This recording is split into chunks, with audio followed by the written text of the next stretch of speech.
You know that feeling when you're just like sitting at your desk, reading a mildly annoying email, and suddenly your heart is just hammering against your ribs? Oh, yeah, like you're literally running from a predator or something. Yeah, exactly. Your jaw gets tight, your brain is redlining, and you're just stuck in this incredibly loud loop of overwhelm, even though you are physically, entirely safe. Right. Sitting in an ergonomic chair, but your body thinks it's life or death. Yeah, and we're constantly told that fixing this requires some massive lifestyle overhaul, right? Like you need to book expensive therapy retreats, or you have to sit on a cushion in perfect silence for 2 hours a day trying to completely empty your mind. Which is pretty much impossible for most people. Exactly. But the biological reality that we're unpacking in today's deep dive, it tells a completely different story. A much more practical one, I think. For sure. Based on this really fascinating set of clinical notes and research on performance biology we have today, you don't need hours of silent meditation. You can literally force your body to shut down chronic stress in under 30 seconds. Under 30 seconds. It's wild. Right, just by using targeted mechanical overrides.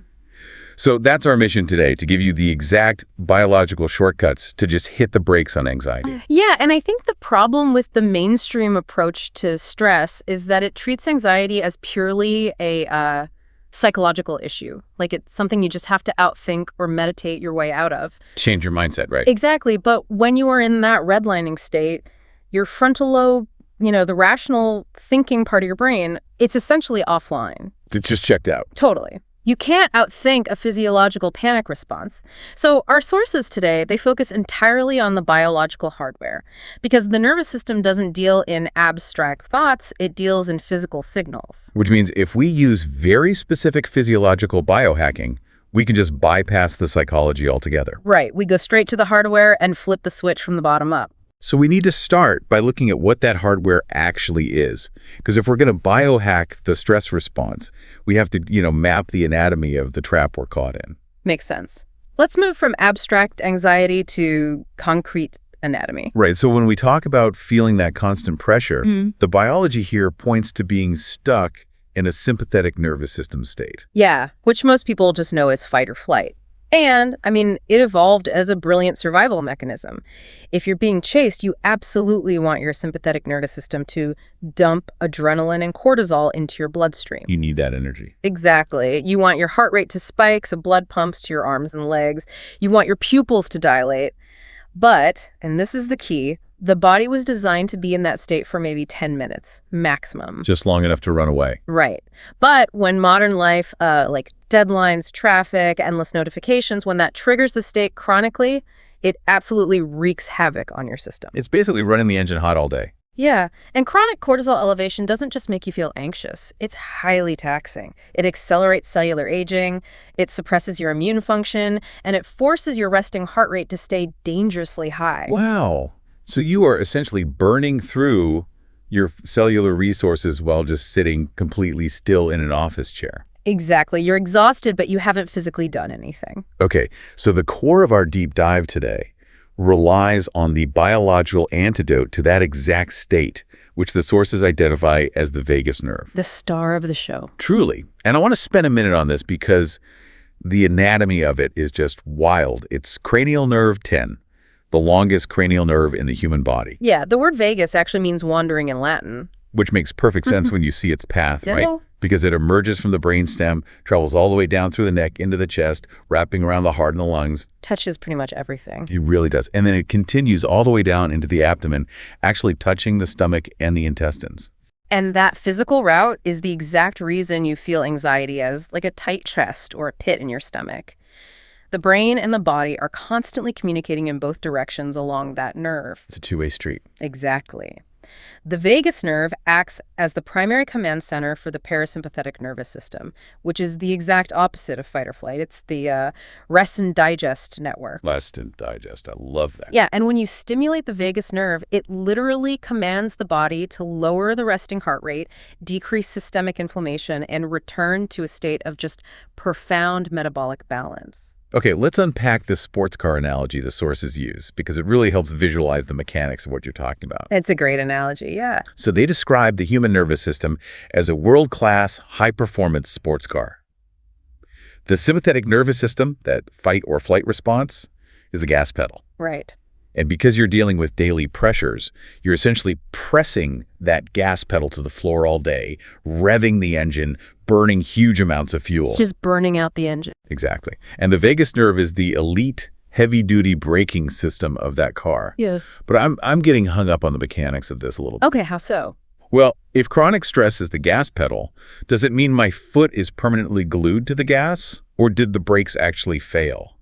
Like if my brake lines are totally cut, learning how to press the pedal isn't going to help me at all. That's a really good question. The brake lines aren't cut. They are essentially deactivated just through lack of use and a hostile chemical environment. Oh, interesting. Yeah, think of it like driving a car at maximum speed for years without ever once touching the brakes. The brake pads get totally glazed over, the hydraulic fluid gets sludgy. So the system is just neglected. Exactly. Your body gets so accustomed to being flooded with cortisol and adrenaline that the immediate pathway to engage that braking system becomes highly inefficient. It just forgets how to use it. Right. Now, vagus nerve stimulation doesn't magically remove the stressors. I mean, the emails and the deadlines, they're still going to be there. Unfortunately, yeah. But the biological protocols we're looking at are the equivalent of flushing that sludgy brake fluid and learning how to firmly, forcefully stomp on the brake pedal. You can bring the screaming engine of your body down to a smooth, quiet idle even while a car is still on the track. Okay, so the goal is to mechanically force that brake pedal down. Exactly. And the sources actually provide 3 physical zero-cost protocols to do exactly that. Yeah, completely free, immediate mechanical overrides. So let's get into them. Protocol 1 is the physiological sigh. Now, usually the generic advice to just, take a deep breath when you're stressed is incredibly frustrating. Oh, it's the worst. It almost makes you more anxious. Right. But this isn't just taking a big gulp of air. It is a highly specific mechanical respiratory pattern. Yeah, it's very precise. So here's how it works. You take a deep inhale through your nose until your lungs feel completely full. Then, and this is the critical override part, you immediately take a second, sharper, shorter sip of air through your nose. Right on top of the first one. Exactly. And then finally, you execute a long, slow, and controlled exhale through your mouth. And you just repeat this cycle for 5 consecutive breaths. And the genius of this protocol is how it exploits the microanatomy of our lungs to actually change the chemistry of our blood. Okay, break that down for us. So inside your lungs, you have millions of these tiny balloon-like air sacs called alveoli. This is where oxygen enters the blood and carbon dioxide leaves it. The actual exchange point. Right. Now, when you're stressed, your breathing naturally becomes very shallow. And because of that shallow breathing, hundreds of thousands of these tiny alveoli actually collapse. They deflate and stick together like deflated wet balloons. And when they collapse, they aren't exchanging gas anymore, which means carbon dioxide just starts building up in your bloodstream. Exactly. And your brain monitors carbon dioxide levels very, very closely. It is not like high CO2. Not at all. When CO2 goes up, your brain interprets that as a suffocating emergency, which obviously massively spikes your feelings of agitation and panic. So, back to the sigh. That first deep inhale fills the lungs, but it actually isn't forceful enough to pop open those collapsed sticky alveoli. Ah, so that's why we need the second sip. Exactly. That second sharp sip of air provides the abrupt mechanical force necessary to pop them open. You immediately reinflate the entire surface area of your lungs, which allows your body to offload a massive amount of carbon dioxide in that subsequent exhale. That is amazing. So that handles the chemical panic from the CO2, but what about the heart rate? Because the sources emphasize that the long, slow exhale is what actually triggers the vagus nerve. Why does breathing out slowly change the pace of my heart? This is one of my favorite biological mechanisms. It comes down to basic physics and the physical space within your chest cavity. Okay, I'm tracking it. So when you inhale, your diaphragm moves down, right? Which expands the space in your thoracic cavity. Because there's suddenly more room, your heart physically expands just a tiny bit. Wait, the heart itself gets bigger. Just a fraction, yeah. And because the heart is slightly larger, the blood moving through it slows down.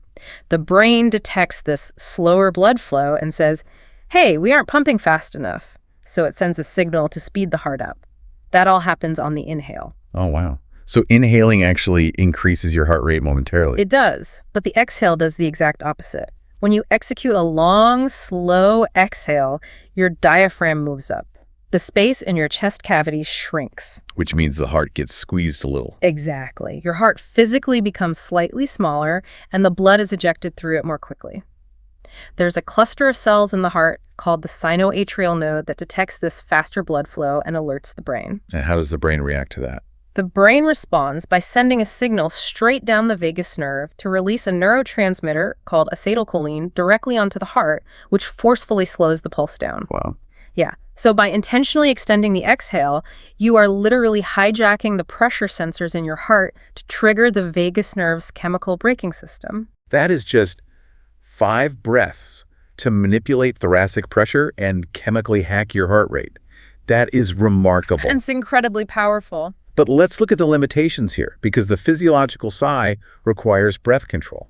What if someone is in the middle of a full-blown panic attack or a wave of anxiety so intense they literally cannot catch their breath to string together those 5 controlled cycles? Which definitely happens. Right. So is there a backdoor into the nervous system that doesn't rely on the lungs at all? There is, and it brings us to protocol 2, which is targeted thermal facial immersion. Now, this is a much more aggressive intervention for acute stress. Okay. Aggressive how? Well, the protocol dictates taking a bowl of ice-cold water or an ice pack and submerging or pressing that extreme cold strictly against the upper half of your face. Just the upper half. Yeah, you want to specifically target the cheekbones and the areas directly under the eyes, and you hold it there for 30 seconds. Okay, I have to say, this sounds completely bizarre, especially if you're like in the middle of a stressful workday. Why specifically the upper half of the face, and why extreme cold? Because you are targeting the trigeminal nerve, which has really dense receptor networks right around the eyes and cheekbones. Okay. When those specific receptors register a sudden extreme drop in temperature, it bypasses your conscious brain entirely. It taps into a deeply ingrained evolutionary survival mechanism called the mammalian dive reflex. See, I find this absolutely mind-bending. The sources explain that this is the exact same reflex marine mammals use. Like when a seal dives into freezing ocean water, its body recognizes that it's submerged and needs to immediately conserve oxygen to survive the dive. Yeah, and the crazy thing is, we share that exact same biological hardware. We really do. We do. When you hit those trigeminal receptors with cold water, they send a blazing fast emergency signal to the brainstem. The brainstem instantly concludes, we are submerged in freezing water. If we don't conserve oxygen immediately, we will die. So it just shuts everything else down. Exactly. To conserve oxygen, it triggers a massive aggressive engagement of the vagus nerve. The vagus nerve overrides the sympathetic nervous system instantly. It forces peripheral blood vessels to constrict, pushing all your blood to the core, and it forcefully slams the brakes on your heart rate. Here's where it gets really interesting to me. We are literally tricking a primal survival switch meant for deep-sea diving. And we can do it using like a bowl of tap water or a bag of frozen peas in the office kitchen. Exactly right. The anxiety you were feeling a moment ago doesn't even stand a chance. Yeah. Because the brain perceives oxygen conservation as a much more immediate life or death priority than whatever stressful email you just read. Right. The psychological panic is simply overruled by a more primitive biological imperative. It is an instant, involuntary system reboot. Okay, so the sigh uses the lungs. The cold water uses the trigeminal receptors on the face, but both of those are external triggers. But the physical anatomical route that the vagus nerve takes through the human body offers an entirely different, highly localized access point, which brings us to Protocol 3, pharyngeal vibration.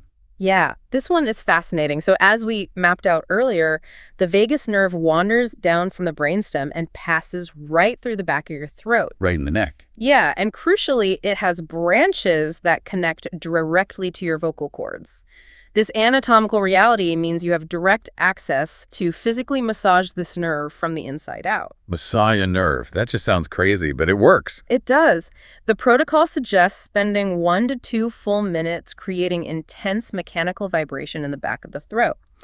You can do this by aggressively gargling water, or if that isn't really feasible, by humming at a very deep, resonant, low pitch. Okay, I have to admit, if someone catches you aggressively gargling water in the restroom or just intensely humming to yourself before a big meeting, You're going to look a little weird. you might look totally ridiculous, yeah. Yeah.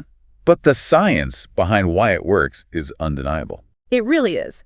The physical vibration of the vocal cords creates a literal mechanical friction against those vagus nerve fibers. Well, like physically rubbing them. Exactly.